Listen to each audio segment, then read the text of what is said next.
المؤمن، دعا مومن کا ہتھیار ہے۔ اچھا، پھر دعا کے بارے میں ایک بڑا پیارا رول ہے کہ اگر اس زبان سے دعا مانگی جائے جس زبان سے ہم نے گناہ نہیں کیا تو دعا بڑا جلد اثر دکھاتی ہے۔ اللہ کریم نے حضرت موسیٰ علیہ السلام سے فرمایا کہ اے موسیٰ، اس زبان سے دعا مانگا کرو جس زبان سے تم نے کوئی گناہ نہ کیا ہو۔ حضرت موسیٰ تو کلیم اللہ ہے، اللہ کے نبی ہیں، مگر آپ نے کون سا گناہ کیا ہے؟ نبی معصوم ہوتے ہیں، مگر آپ اللہ سے عرض کرتے ہیں مولا میں ویسی زبان کہاں سے لاؤں، ایسی زبان کیسے لے کر آؤں کہ جس سے کوئی گناہ نہ کیا ہو؟ تو اللہ نے فرمایا کہ اے موسیٰ، دوسروں کی زبان سے دعا کروایا کرو کہ ان کی زبان سے تم نے کوئی گناہ نہیں کیا ہے۔ یعنی میں اگر جنید بھائی کے لیے دعا کروں تو میری زبان سے جنید بھائی نے تو کوئی گناہ نہیں کیا نا، تو اگر ہم کسی اور کے لیے دعا کرتے ہیں یا کوئی ہمارے لیے دعا کرتا ہے تو وہ دعا مقبول ہو جاتی ہے، وہ دعا قبول ہو جاتی ہے۔ تو ہمیں چاہیے کہ اپنے مسلمان بھائیوں سے، رشتہ داروں سے، دوستوں سے جو ہم کہتے بھی ہیں دعاؤں میں یاد رکھنا، اور ہمیں بھی چاہیے کہ ہم دوسروں کے لیے دعا کرتے رہا کریں۔ آپ جتنا دوسروں کے لیے دعا کرتے ہیں انشاءاللہ یہ دعائیں ان کے حق میں بھی قبول ہوں گی، آپ کا بھی بیڑا پار ہو جائے گا۔ لیکن آج اگر میں آپ سے کہوں کہ آپ دعا کریں یا آپ مجھے کہیں میں دعا کروں، ٹھیک ہے، لیکن اگر کسی کے لیے فرشتے دعا کریں جو بھولتے نہیں ہیں، جو معصوم ہیں، جو گناہوں سے پاک ہیں، تو کیا کچھ ایسے اعمال بھی ہیں، کیا کوئی ایسا بھی طریقہ ہے کہ میرے اور آپ کے لیے فرشتے دعا کریں اور روزانہ دعا کریں؟ تو آج میں مختصراً وہ اعمال بتانے آیا ہوں کہ اگر وہ اعمال میں اور آپ کر لیں تو ہمارے لیے کوئی اور نہیں، اللہ کے فرشتے دعا کریں گے، ہے نا کمال کی بات؟ تو آج ذرا غور سے سنیے گا۔ اب فرشتوں کی دعاؤں لینے کا طریقہ کیا ہے، دعائیں لینے کا طریقہ کیا ہے؟ قرآن مجید فرقان حمید میں اللہ فرماتا ہے للذین تابوا واتبعوا سبیلک، جو توبہ کریں اور تیرے راستے کی پیروی کریں۔ فرشتے کس کے لیے دعا کرتے ہیں؟ جو توبہ کرنے والے ہیں، جو اللہ کے راستے پر چلنے والے ہیں، ان کے لیے فرشتے توبہ کرتے ہیں۔ تو ہمیں چاہیے کہ توبہ کرتے رہا کریں، توبہ کرنے والے اللہ کو بڑے پسند ہیں۔ اللہ قرآن میں ارشاد فرماتا ہے ان اللہ یحب التوابین، بے شک اللہ بہت توبہ کرنے والوں سے محبت فرماتا ہے۔ یعنی جو بندہ کثرت سے توبہ کرتا ہے اللہ اس کو اپنا محبوب بنا لیتا ہے۔ دو فائدے ہو گئے، توبہ کرنے والوں کے لیے فرشتے دعا کرتے ہیں، توبہ کرنے والا، کثرت سے توبہ کرنے والا، اللہ اسے اپنا محبوب بنا لیتا ہے۔ اچھا، سرکار دو عالم علیہ الصلوۃ والسلام یقیناً بے گناہ ہیں، وہ تو بخشے بخشائے ہیں، ان کے صدقے میں نے اور آپ نے بخشے جانا ہے، مگر آپ کی عادت کریمہ تھی کہ آپ روزانہ ایک روایت کے مطابق دن میں 70 بار استغفار کرتے اور بعض روایتوں کے مطابق دن میں 100 بار استغفار کرتے۔ جن کا کوئی گناہ نہیں وہ استغفار کرتے، ہم گناہوں کے انبار تلے دبے ہوئے ہیں، ہم کتنی بار توبہ کرتے ہیں؟ تو اے میرے پیارے اسلامی بھائیوں، پہلی بات وہ پتہ چلی کہ توبہ کرنے والے کو رب پسند فرماتا ہے، اس کے گناہ بھی معاف ہو جاتے ہیں، فرشتے بھی دعائیں کرتے ہیں۔ جو توبہ کرتا ہے اسے کامیابی ملتی ہے، اس پر رحمت برستی ہے، اس کے گناہ معاف کر دیے جاتے ہیں، روز قیامت اسے جنت عطا کی جائے گی، جہنم سے چھٹکارا نصیب ہوگا۔ تو آئیے میں بھی نیت کروں کہ آپ بھی نیت کریں اور روزانہ انشاءاللہ توبہ کریں گے۔ سبحان اللہ، دعوت اسلامی کے پیارے ماحول میں نیک اعمال، یہ ایک رسالہ ہے جو ہر دعوت اسلامی والے والی کو دیا جاتا ہے کہ اس کو فل کریں۔ یہ اب تو اپلیکیشن بھی آ گئی ہے نیک اعمال کی، اس پہ کوسچن نمبر 28 ہے، کیا آج آپ نے معاذ اللہ گناہ ہو جانے کی صورت میں فوراً توبہ کی؟ تو روزانہ ہے، اللہ توفیق دے تو رات کو سونے سے پہلے 2 رکعت صلاۃ التوبہ ہی پڑھ لیں، اللہ پورے دن میں جو گناہ ہوئے معاف کر دے، میرا کریم مولا معاف کرنے والا ہے۔ تو توبہ کی عادت بنائیں۔ پہلا عمل کیا پتا چلا؟ میرے ساتھ رہیے گا، فرشتے دعا کس کے لیے کرتے ہیں؟ جو توبہ کرنے والے ہیں۔ اب دوسرا عمل، وہ بھی آپ روزانہ کر سکتے ہیں، وہ کیا ہے؟ ابن ماجہ کی حدیث، پیارے آقا علیہ الصلوۃ والسلام نے فرمایا بے شک اللہ پاک اور اس کے فرشتے پہلی صف یعنی فرسٹ رو جو مسجد کی ہوتی ہے نا، ان پر درود، ان پر رحمتیں بھیجتے ہیں، ان کے لیے دعائیں کرتے ہیں۔ جو با جماعت نماز پڑھیں اور پہلی صف میں نماز پڑھیں، اللہ اور اس کے فرشتے اس پر رحمتیں نازل کرتے ہیں۔ اللہ پاک اور اس کے فرشتے ان پہلی صف والوں پر رحمتیں نازل فرماتے ہیں۔ اگر آپ چاہتے ہیں کہ فرشتوں کی دعائیں ملیں تو پہلی صف میں نماز پڑھیں۔ ایک روایت کے مطابق میرے پیارے اسلامی بھائیوں، مسلمانوں کے دوسرے خلیفہ حضرت عمر فاروق اعظم رضی اللہ تعالیٰ عنہ فرماتے ہیں کہ میں نے دو جہاں کے سردار علیہ الصلوۃ والسلام کو فرماتے سنا کہ اللہ پاک با جماعت نماز پڑھنے والوں کو محبوب رکھتا ہے. ایک اور جگہ فرمایا جب بندہ با جماعت نماز پڑھے اور اللہ پاک سے اپنی حاجت کا سوال کرے, اللہ پاک اس بات سے حیا فرماتا ہے کہ بندہ حاجت پوری ہونے سے پہلے لوٹ جائے. یعنی با جماعت نماز پڑھ کے دعا کرے نا تو اللہ خالی نہیں لوٹاتا. اور فائدہ کتنا ہے؟ روایتوں میں آتا ہے کہ مرد کی نماز مسجد میں جماعت کے ساتھ گھر اور بازار پہ پڑھنے سے 25 درجے زائد ہے. ملٹی پلائی بائی 25 ہو جاتی ہے نماز. ہم گھر میں پڑھیں, دکان پہ پڑھیں یا مسجد میں جا کے با جماعت پڑھیں تو با جماعت نماز 25 گنا زیادہ بہتر ہے. اگر آپ کو کوئی کہے بھائی آپ کا سودا اس علاقے میں بیچیں گے, موسیٰ لین میں, لیاری میں, تو آپ کی چیز 100 روپے کی بکے گی, ملیر جا کے بیچیں تو 500 کی بکے گی. آپ کہیں گے 5 بار ملٹی پلائی, چلو بھائی ملیر چلتے ہیں. دنیا کے فائدے کے لیے سفر کر رہے ہیں, ایک نماز 25 گنا ہو جاتی ہے جب ہم مسجد میں جا کے با جماعت نماز ادا کریں. اور کوشش کریں جلدی چلے جائیں تو پہلی صف میں چلے جائیں. روایتوں میں یہ تک مضمون ملتا ہے تمہیں پتا ہو کہ پہلی صف میں کیا ہے تو لوگ قرآن دازی کرنے لگے. ایک بار نبی پاک نے پہلی صف کے فضائل بیان کیے نا تو صحابہ کرام نے اپنے گھر جو ہے وہ بیچ کر مسجد نبی شریف کے قریب لینا شروع کر دیے کہ بھائی ہم قریب رہیں تاکہ ہمیں بھی پہلی صف مل جائے. پھر نبی پاک نے سمجھایا کہ اللہ دلوں کے حالات جانتا ہے, مگر پتہ یہ چلا کہ ان کو اتنا جذبہ تھا. اور آج ہم میں سے کئی ہیں جن کی جماعت ہی چھوٹ جاتی ہے, بلکہ اور آگے بڑھوں تو نماز ہی نہیں پڑھتے.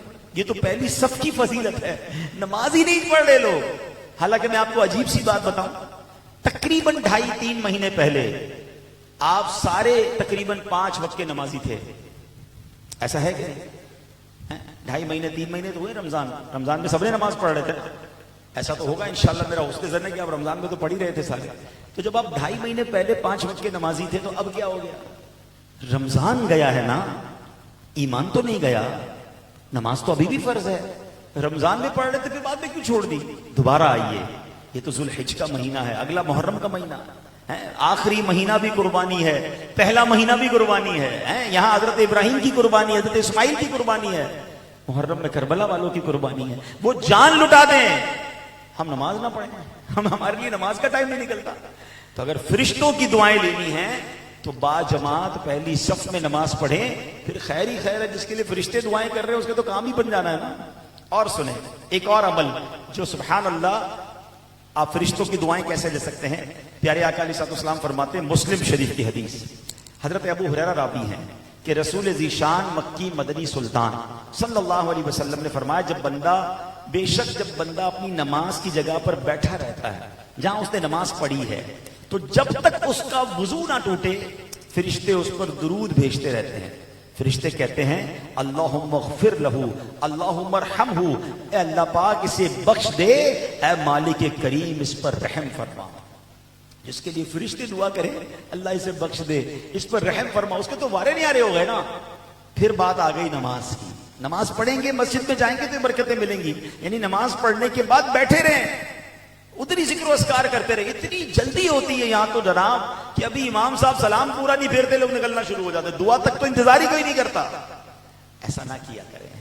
اللہ کے گھر میں ہیں, اللہ کی بارگاہ میں ہیں, نماز پڑھ لی, کچھ دیر بیٹھے, ذکر الہی کریں, اللہ کا نام لیں, درود پاک پڑھیں.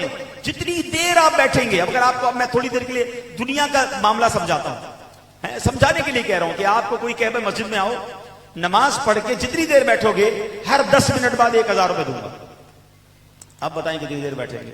بندہ کہے ٹھیک ہے بس تو فون بند, پورا دن مسجد میں ہی صحیح ہے, ہر 10 منٹ بعد 1000, گھنٹے میں 6000, اوئے ہوئے 10-12 گھنٹے میں تو پتہ نہیں کتنے پیسے بن جائیں گے. یہ میں صرف سمجھانے کے لیے کہہ رہا ہوں. آپ کو ہر 10 منٹ بعد 1000 روپے ملیں, آپ نہیں اٹھیں گے, اور آپ کو ہر لمحے فرشتوں کی دعائیں مل رہی ہیں. اور دعا بھی کون سی ہے؟ اللہ اس کو بخش دے, اس پر رحم فرما. دنیا بھی خیر ہو گئی, آخرت بھی خیر ہو گئی. تو کبھی کبھی ایسا بھی وقت نکال کر جائیں, پلان کر کے جائیں کہ یار ابھی ظہر میں جا رہا ہوں نا, نماز کے بعد آدھا گھنٹہ بیٹھوں گا. اگر آپ کے پاس ٹائم ہے, اتوار والا دن تو ہے نا, اس میں تھوڑا وقت مسجد میں بتا لیں. عشاء کے بعد بیٹھ جائیں, چلے بھائی دن میں کام ہوتا ہے رات کو بیٹھ جائیں, فجر کے بعد بیٹھ جائیں.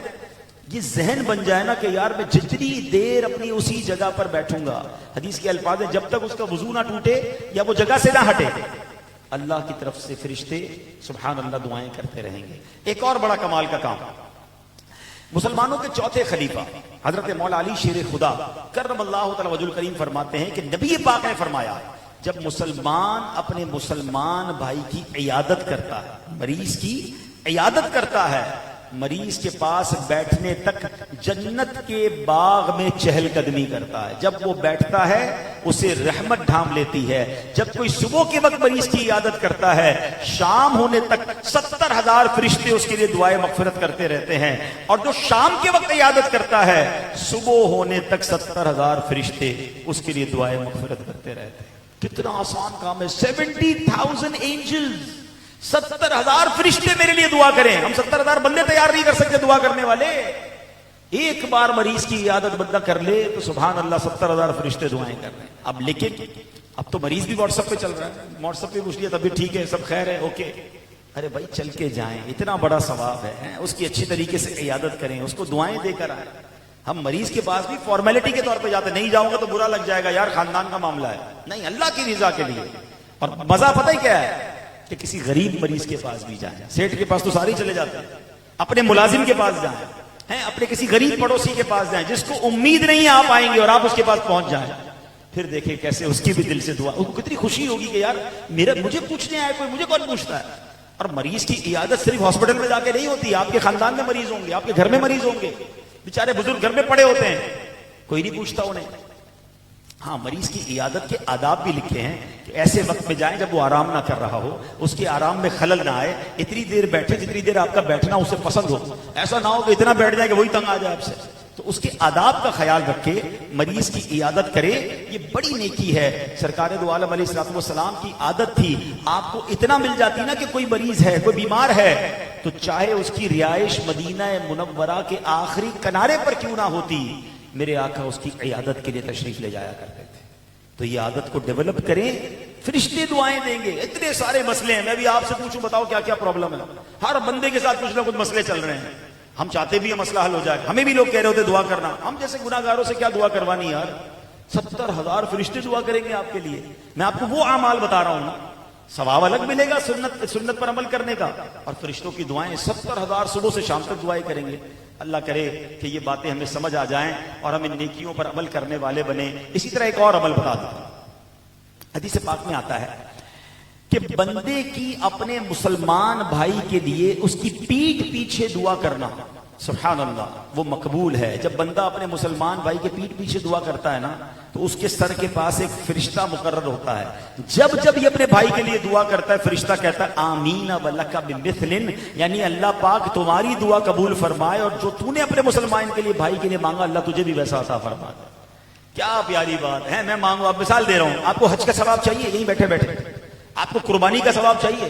کئی ایسے ہوں گے جو حج نہیں کیا جنہوں نے، کئی ایسے ہوں گے جنہوں نے قربانی نہیں کی. میں آپ کو فارمولہ بتاتا ہوں، آپ دعا کریں یا اللہ، میں دعا کرتا ہوں آمین کہیں، یا اللہ اس سال جتنے لوگوں نے حج کیا سب کا حج قبول فرما، سب کو حج مقبول عطا فرما، سب کی حاضری قبول فرما. اب اس حدیث کے مطابق کیا ہوا، ہم نے ان کی دعا کی، فرشتہ فرمائے گا، عرض کرے گا یا اللہ اس کو وہ دے دے جو اس نے اس کے لیے مانگا. وہ حج مقبول کریں گے انشاءاللہ، ہمیں بیٹھے بیٹھے حج کا ثواب مل جائے گا. اب دعا کرتے ہیں یا اللہ جتنے لوگوں نے قربانی کی سب کی قربانی قبول فرما.